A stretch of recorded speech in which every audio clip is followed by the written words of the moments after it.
Great question. Probably my go-to almost 90% of the time is a traditional plain cheese. So I'm going to walk you through the steps that I use.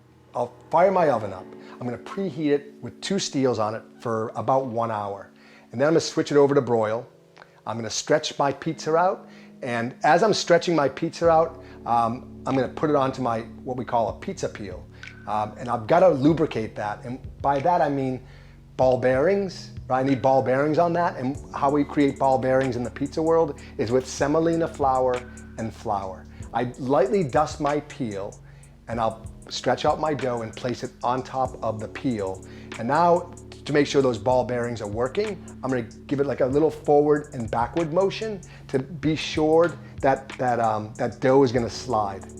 And that's really critical step that I see a lot of home pizza makers forget about until they get to the oven. So just remember ball bearings in dough, keep that dough loose, sauce it up. And when I sauce, I bring that sauce close to the edge, but I don't go over the edge, right? Because if I go over the edge, it's gonna get stuck underneath that dough and get stuck, which is okay, we can fix that. But in any case, I sauce it up. I love a combination of like Fontina cheese and a low moisture mozzarella. I pre-shred it myself. I dust it on there, and I'm gonna make sure my ball bearings, again, are working on that peel, and I'll launch that thing onto the top steel.